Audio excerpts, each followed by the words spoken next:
প্রিয় নবী সাল্লাল্লাহু আলাইহি সাল্লামের 2 মাস প্রতীক্ষার মাস লাগাতার।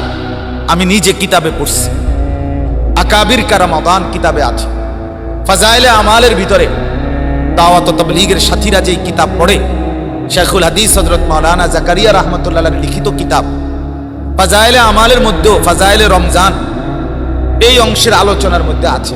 পূর্ববর্তী জামানার এমনও বুজুর্গ ছিলেন অহরহ, যারা একটি রমজান শেষ হইলে এই রমজানের ঈদ আসলেই পরদিন থেকে আবার পুনরায় প্রতিনিয়ত দোয়া শুরু করতেন, আল্লাহ আগামী রমজান পর্যন্ত হায়াত দিন। 1 বছর রমজান আকাঙ্ক্ষা করতেন। রমজানের জন্য আকাঙ্ক্ষা করা এটা একটা রাসূলুল্লাহ সাল্লাল্লাহু আলাইহি সাল্লামের আমল।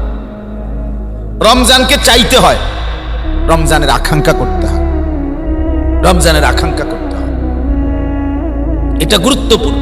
ইমাম ইবনু রজব হাম্বলি রাহমাতুল্লাহি আলাইহির লিখিত কিতাবে উনি বলছেন, এই দিন রাত্রের আপনার লাতাইফুল মাআরিফ এই কিতাবের মধ্যে বিখ্যাত কিতাব এটা, ওইখানে আছে ইমাম ইবনু রজব হাম্বলি রাহমাতুল্লাহি আলাইহি বলেন, হায় আল্লাহর বান্দা, কত মুমিন কত মুসলমান, খেয়াল করেন কথাটা, প্রতিদিন রমজানের জন্য দোয়া করতেছে, আল্লাহুম্মা বারিক লানা ফি রাজাব ওয়া শাবান ওয়া বাল্লিগনা রমাদান।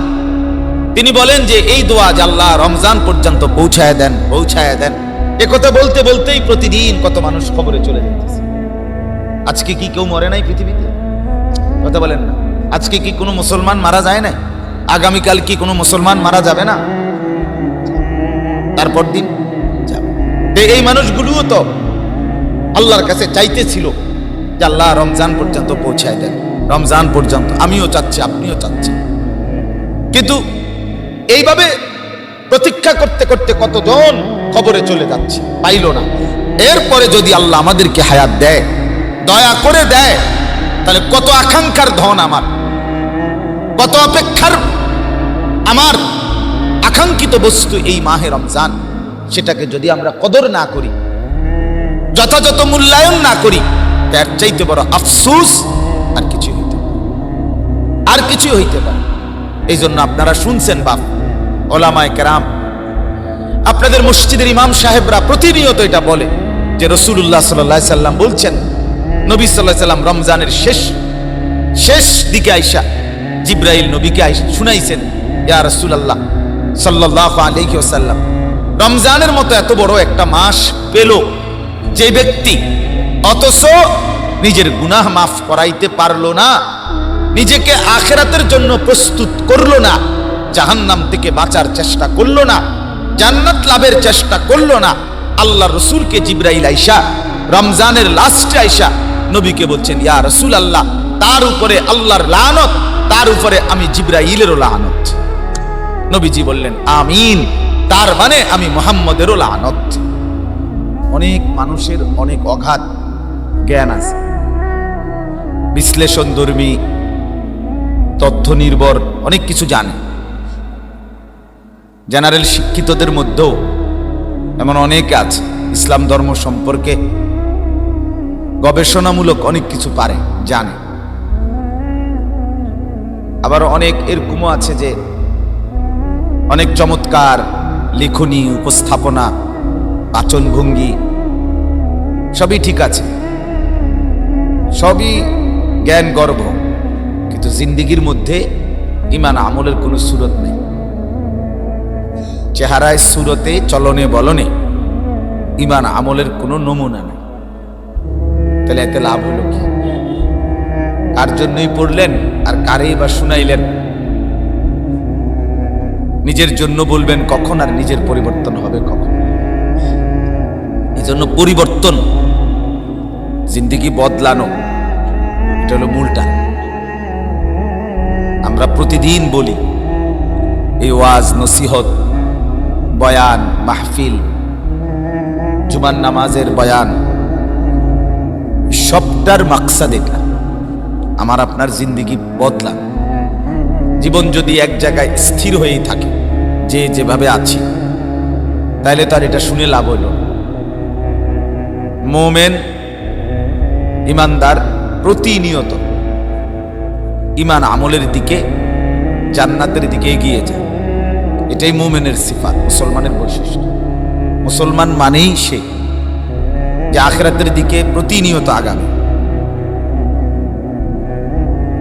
আগাইতে হবে। এই জন্য কোনো মুসলমানের জন্য এটা বৈশিষ্ট্য না যে মুসলমান এক হালাতে পড়ে থাকে। যেমন একটা লোক 30 বছর সুদ খায়, এটা কোনো মুসলমান হতে পারে না। একটা লোকের ঘরে আজকে 20 বছর ধরে প্রতিদিন রঙিন টেলিভিশন চলে, স্বাভাবিকভাবে স্ত্রী ছেলে মেয়ে প্রতিনিয়ত নাচ গান নর্তকীর ছবি স্বাভাবিকভাবেই দেখে। এটা সাফ কথা, এটা কোনো মুসলমানের ঘর না, এটা নাফরমানদের ঘর, এটা আল্লাহর দুশ্মনের ঘর, রাসূলের দুশ্মনের ঘর। সে পরিচয় দিলে কি, সে হয়তো বাপসাপ লইছে রে আমি মুসলমান, মাতবর, আমরা মাতবরি আপনার এনে দুনিয়াতে হয়তো দুনিয়ার কেউ বলতে পারলো না। মনে করেন ইমাম সাহেব আপনারে হিম্মত করে বলতে পারলো না, আলেম বলতে পারলো না, কেউই আপনার দাপটের কারণে পারলো না আর কি। আপনার তো কি এই কারণে কি আপনি মরতেন না? কথা বলেন না কেন? আপনার একেবারে অনেক দাপটারি বুঝলাম, তো এরপরও কি আপনি মরতেন না? তো এরপরে কিরবেন? কবরে কি করবেন? হাসরের ময়দানে কি করবেন? তো পিডা তো মূলত ওই নেই, মাদ্দের জাত ওইখানেই চলবে।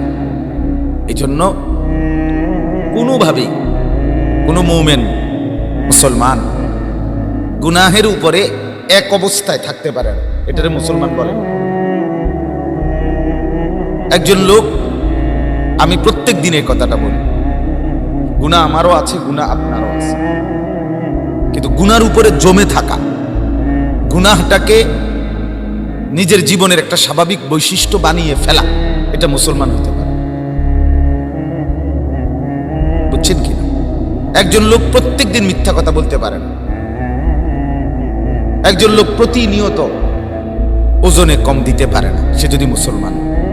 কোন মহিলা, সে যদি মুসলমান মেয়ে হয়, নারী হয়, মুসলমান কন্যা হয়, মুসলমান মা হয়, তো লাগাতার প্রতিদিন বেপর্দা, এটা কোনো মুসলমান মহিলা, এটা কোনো অসভ্য মহিলা হইতে পারে, হাইওয়ান মহিলা, জানোয়ারের স্বভাবওয়ালা মহিলা হইতে পারে, কিন্তু মুসলমান মহিলার নাম যে লাগাতার গুনাহটাকে স্বাভাবিক বানায়।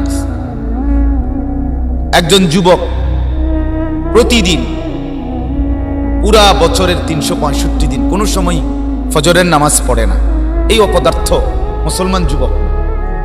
এটা এমনি কোনো প্লাস্টিক হইতে পারে, এমনি মানুষ হইতে পারে, ভাত মাছ খায়, দুনিয়া ভোগ করে। তো এগুলো তো গরু ছাগলও দুনিয়া ভোগ করে, জন্তু জানোয়ারও তো দুনিয়া ভোগ করে, খায়, ঘুমায়, উপভোগ করে, খালাস।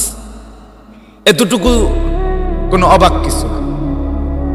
খাওয়া পান করা, ঘুম যাওয়া, পেশাব পায়খানা করা, এটা কোনো অবাক কিছুও না, আশ্চর্য কিছুও না।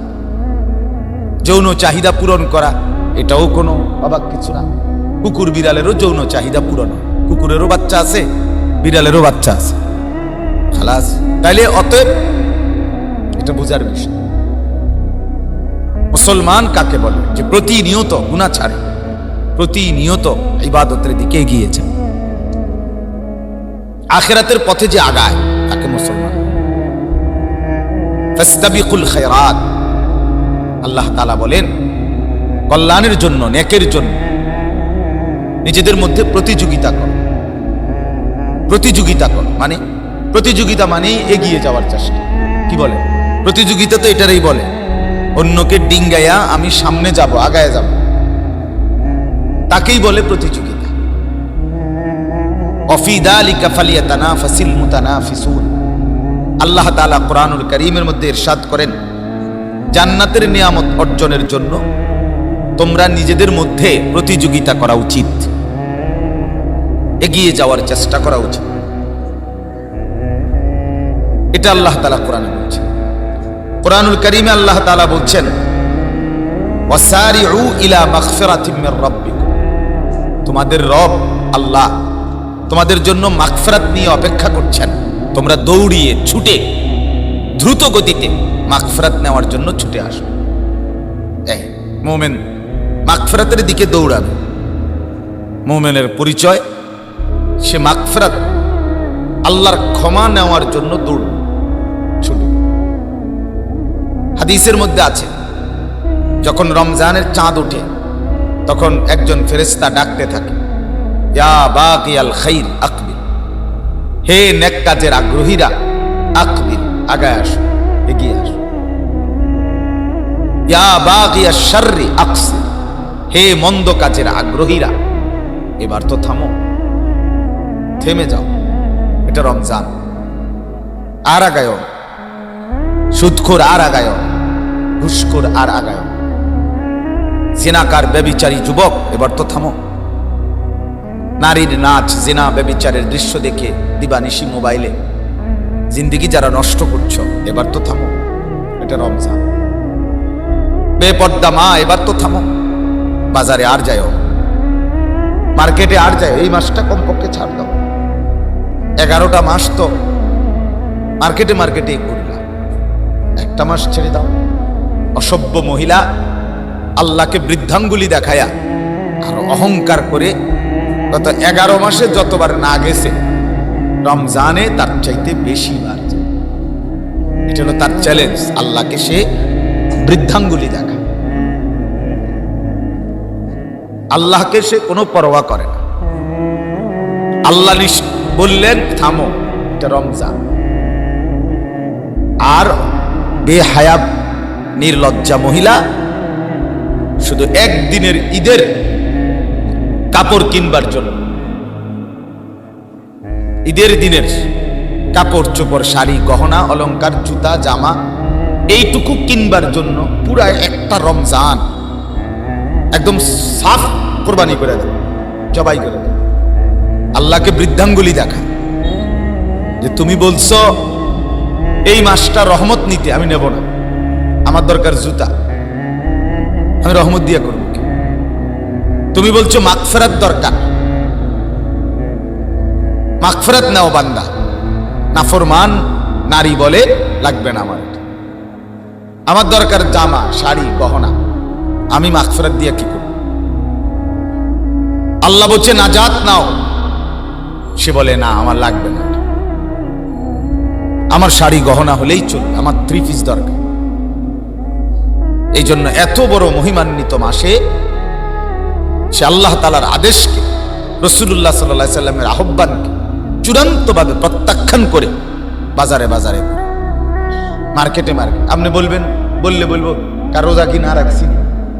রোজা তো রাখছি, ভোর রাত্রে ভাত খাইছি, আবার ইফতারের সময় গিয়া ইফতার করব, তো রোজা তো আসি না। না, রাসূলুল্লাহ সাল্লাল্লাহু আলাইহি ওয়াসাল্লাম হাদিসে স্পষ্ট বলছেন, মান লাম ইয়াদা কাওলা যুর ওয়াল আমালা বিহি ফালাইসা লিল্লাহি হাজাতুন আন ইয়াদা তাআমাহু ওয়া শারাবাহু। সবাই মনোযোগ দিয়ে শুনেন, আমারও ভালো হবে, আপনারও ভালো।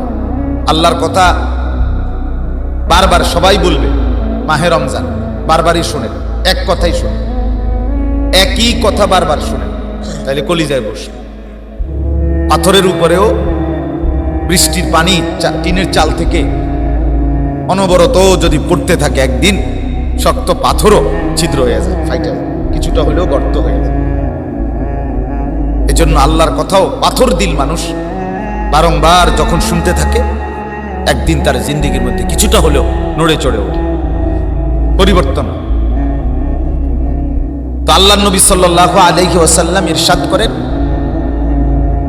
যে ব্যক্তি মিথ্যা কথা, মিথ্যা সাক্ষী, মিথ্যা আচরণ, গুনাহের আচরণ রমজান মাসে রোজা রেখেও ছাড়তে পারলো না, রাসূলুল্লাহ সাল্লাল্লাহু আলাইহি ওয়াসাল্লাম স্পষ্ট বলেছেন, ফালাইসা লিল্লাহি হাজাতুন, ওই নাফরমান খাদ্য এবং পানীয় থেকে বিরত থাকার কোনো প্রয়োজনই আল্লাহর নাই। আল্লাহ বলছেন হারামখোর, সুদখোর, ঘুষখোর, ব্যভিচারী, নাচ গান, নাটক, সিনেমা, অবৈধ উপার্জনকারী, বেহায়া নারী, বেপর্দা নারী, অসভ্য পুরুষ, নাফরমানি ছাড়তে পারলা না, তো তাইলে তোমার এই খাদ্য এবং পানীয় থেকে সুবহে সাদিক থেকে সূর্যাস্ত পর্যন্ত বিরত থাকার আমি আল্লাহর কাছে কোনো প্রয়োজন নাই, তুমি বাতে খাও, দরকার না। আমি কোনো বাত শর্ট পড়ে গেছে দেখে তোমারে খাইতে নিষেধ করছি। বাতের অভাবে রোজা, কথা বলেন না কেন? পানীয়ের অভাবে রোজা, তো অভাবের কারণ। রাসূলুল্লাহ সাল্লাল্লাহু আলাইহি ওয়াসাল্লাম হাদিসের মধ্যে এটা বলছে, কাম মিন সাইমিন লাইসা লাহু মিন সিয়ামিহি ইল্লাল জু'। আহা, কত রোজাদার আছে, নবী বলেন কত রোজাদার আছে, তার রোজা শুধুই কিছুটা ক্ষুধার কষ্ট ছাড়া আর কোনোই অর্জন নাই, আর কোনোই অর্জন। এই শুধু পেটের বুকেই যা কষ্ট পাইছে, কারণ গুনাহের কোনো লেনদেন, আগের মতোই ওজনে কম দেয়, আগের মতোই কথায় কথায় মিথ্যা বলে, আগের মতোই সিটারি বাটপারি করতেছে, আগের মতোই নাচ গান, আগের মতোই যুবক মোবাইল দেখতেছে, আগের মতোই নারী বেপর্দা চলতেছে, আগের মতোই ঘরে টেলিভিশন চলতেছে, আগের মতোই সুদের লেনদেন করছে, ব্যবসার হারাম করছে, কিছুই বাদ দেয় নাই। শুধুই কেবল আগে নাস্তা খাইতো, এখন 1 মাস নাস্তা খায় না। আগের 1 মাস দুপুরে খানা খাইতো, এখন একটু খানার টাইমটা একটু নাইরা নিছে, এই আর ওনার জাস্ট একটু শিডিউল লাগছে। আগে উনি সকালে নাস্তা খাইতো, এখন উনি সন্ধ্যায় খায়। আগে উনি দুপুরে খাইতো, এখন উনি তারাবির পরে মানে 9টা-10টার দিকে ভাত খায়। আগে উনি আপনার 3 বেলা খাইতো, সকালের নাস্তা, দুপুরের খানা, রাতের খানা। তো এখনো তো 3 বেলায়, ইফতার, তারাবির পরে একবার খানা আর সেহরির টাইমে একবার খানা। তার অসুবিধা হয়েছে কি? সমস্যা কি বলেন? খানার আইটেম আগের চাইতে বাড়ছে, খানার বেলা ঠিক আছে 3 বেলা, মগর আইটেম আরো বাড়ছে। আগে 2টা পরোটা, একটা ডাল ভাজি আর বেশিতে বেশি একটা ডিম পোস, এই গুদ্দু দিয়ে নাস্তা খাইতো। এখন যে ইফতার লইয়া বইছে, কমপক্ষে 30 জনের ইফতার লইয়া বইছে। এখন কথা বুঝছেন না? হ্যাঁ, বুট, মুড়ি, পেঁয়াজু, আলুর চপ, বেগুনি, খিরা, টমাটো, তারপর জিলাপি, বুরিন্দা, হ্যাঁ, আপেল 2 টুরা, মালটা, কমলা। তো আপনার রাখছেন কি ভাই? এতে বেলা পরোটাই খাইতেন 2টা, এতে 2টা পরোটাই খাইতেন, এটাই তো আসিল ভালা। আপনার যে 2টা পরোটার থেকে বিরত রাখাইয়া আপনি দি লইয়া বইছেন দুনিয়ার। এতে আপনার সকাল 9টায় পরোটা খাইতেন। এই জন্য বললাম আর কাম মিন সাইমিন লাইসা লাহু মিন সিয়ামিহি ইল্লাল জু'। নবীজি বলেছেন, হায় কত রোজাদার, শুধুমাত্র ক্ষুধার কষ্ট ছাড়া তোমার আর কিছুই অর্জন হলো না। কাম মিন কাইমিন লাইসা লাহু মিন কিয়ামিহি ইল্লাস সাহাব। হায় কত রাত্রি জাগে রমজানে, কিন্তু রাত্রি জাগাটা শুধুই জেগে থাকা, এই ছাড়া আর কিছুই অর্জন হলো না। অর্থাৎ এশার নামাজও জামাতে ঠিকমতো পড়ে নাই, 20 রাকাত পূর্ণ তারাবি ইহতিমামের সাথে পড়ে নাই, কিছুটা নফল নামাজ, তাহাজ্জুদ, কিছু দোয়া কিছুই পড়ে নাই, রাত জেগে শেষ দশকের শবে কদরের তালাশ করে নাই, তো কিছুই তো করলা না, এমনি এমনি শুধু রাত্র জাগলা, দেরি করে ঘুমাইলা, এই এতটুকু ছাড়া আর কিছু। এই জন্য এক কথায় বাপ, মূল বক্তব্য এই কথাটা, আমাদের সামনে মাহে রমজান, এই মুহূর্তে এটাই কথা, এই মুহূর্তে কাউন্ট ডাউন, এই মুহূর্তে শুধু গুণা, সংখ্যা গুনার সময়। অর্থাৎ আর কয়দিন বাকি? আর 14 দিন, আর 13 দিন, আর 12 দিন, আর 11 দিন, আর 10 দিন। এভাবে এখন এটা কাউন্ট ডাউন, এখন এভাবে গুনতে হবে। বাকি সংখ্যাটা কি করতে হবে? গুনতে হবে। আপনার বিভিন্ন বড় কোনো অনুষ্ঠান, বড় কোনো কিছু হইলে পত্রিকাওয়ালারা এরকম কাউন্ট ডাউন করে, গুনে। পত্রিকার বিশ্বকাপের বাকি আর মাত্র 12 দিন, পরের দিন লেখে পত্রিকা আর মাত্র 11 দিন, আর মাত্র 10 দিন, এমনি এমনি হেরা লেখে, মানে একদিন একদিন কমাইয়া আনে। এক মুমিনের জন্য সবচেয়ে আকাঙ্ক্ষার মাস, প্রিয় মাস, প্রিয় নবী সাল্লাল্লাহু আলাইহি সাল্লামের 2 মাস প্রতীক্ষার মাস, লাগাতার। আমি নিজে কিতাবে পড়ছি, আকাবির কা রমাদান কিতাবে আছে, ফাজাইলে আমালের ভিতরে দাওয়াত ও তাবলীগের সাথীরা যেই কিতাব পড়ে, শেখুল হাদিস হযরত মাওলানা জাকারিয়া রাহমাতুল্লাহ আলাইহির লিখিত কিতাব ফাজাইলে আমালের মধ্যেও ফাজাইলে রমজান এই অংশের আলোচনার মধ্যে আছে। পূর্ববর্তী জমানার এমনও বুজুর্গ ছিলেন অহরহ, যারা একটি রমজান শেষ হইলে, এই রমজানের ঈদ আসলেই পরদিন থেকে আবার পুনরায় প্রতিনিয়ত দোয়া শুরু করতেন, আল্লাহ আগামী রমজান পর্যন্ত হায়াত দিন। 1 বছর রমজান আকাঙ্ক্ষা করতেন। রমজানের জন্য আকাঙ্ক্ষা করা এটা একটা রাসূলুল্লাহ সাল্লাল্লাহু আলাইহি সাল্লামের আমল। রমজানকে চাইতে হয়, রমজানের আকাঙ্ক্ষা করতে হয়, রমজানের আকাঙ্ক্ষা করতে হয়, এটা গুরুত্বপূর্ণ।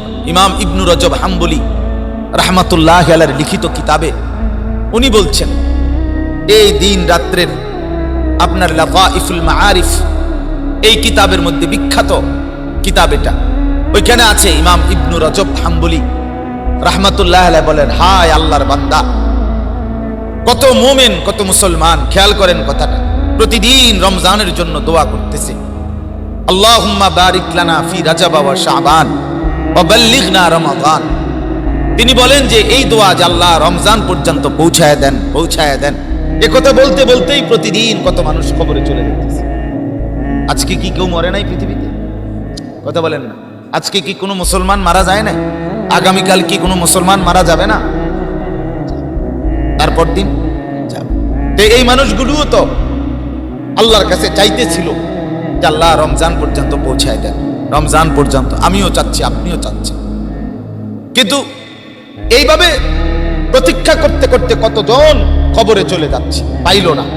এরপরে যদি আল্লাহ আমাদেরকে হায়াত দেয়, দয়া করে দেয়, তাহলে কত আকাঙ্ক্ষার ধন আমার, কত অপেক্ষার আমার আকাঙ্ক্ষিত বস্তু এই মাহে রমজান, সেটাকে যদি আমরা কদর না করি, যথাযথ মূল্যায়ন না করি, তার চাইতে বড় আফসোস আর কিছু হইতে পারে, আর কিছু হইতে পারে।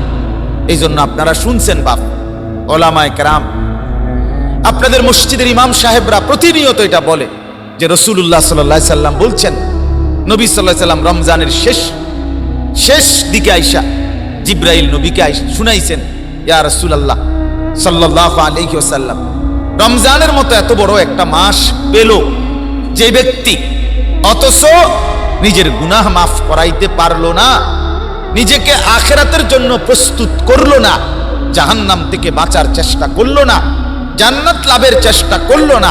আল্লাহর রাসূলকে জিবরাইল আইসা রমজানের লাস্টে আইসা নবীকে বলছেন, ইয়া রাসূলুল্লাহ, তার উপরে আল্লাহর লানত, তার উপরে আমি জিবরাইলেরও লানত। নবীজি বললেন, আমিন, তার মানে আমি মুহাম্মদেরও লানত, আমারও লানত। আমিন বলছেন।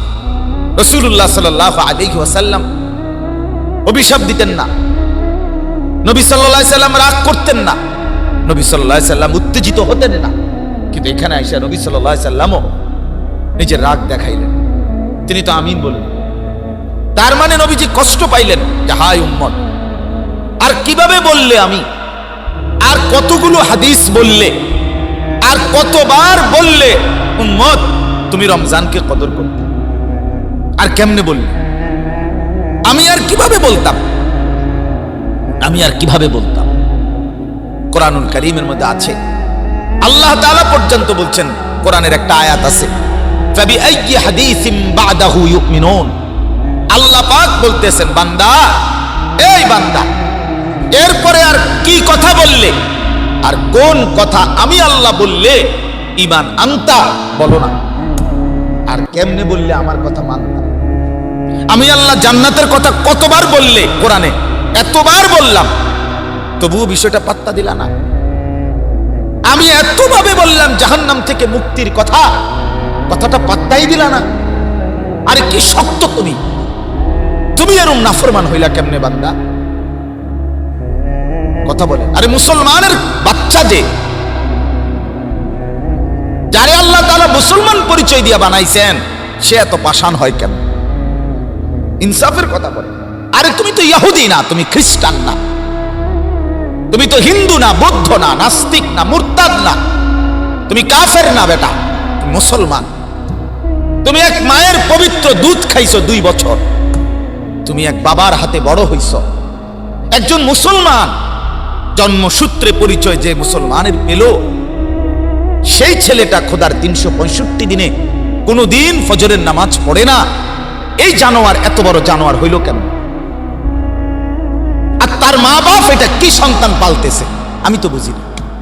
হ্যাঁ, আরে অপদার্থ মা বাপ পুতেরে পয়সা কামাইবার লাগা মেশিন বানাইতে আছে, উপার্জনের মেশিন বানাচ্ছে।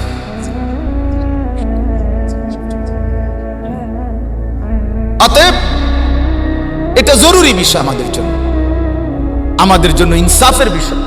আলহামদুলিল্লাহ, হুজুর আসতেছেন, আমাদের আজকের এই মাহফিলের প্রধান আলোচক আল্লামা হযরত মাওলানা মুফতি সাখাওয়াত হোসেন রাজি দামাত বারাকাতুহুমুল আলিয়া।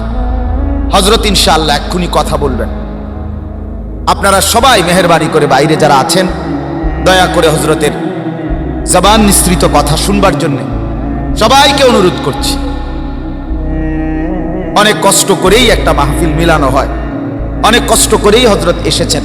দয়া করে প্রত্যেকে বাইরে যারা ঘুরছেন, দাঁড়িয়ে আছেন, সবাই দয়া করে চলে আসেন। আল্লাহ তাআলা আমাদের সবাইকে উত্তমভাবে কবুল করেন, তৌফিক দান করেন। আজকের এই মাহফিলকে আল্লাহ তাআলা বরকত দান।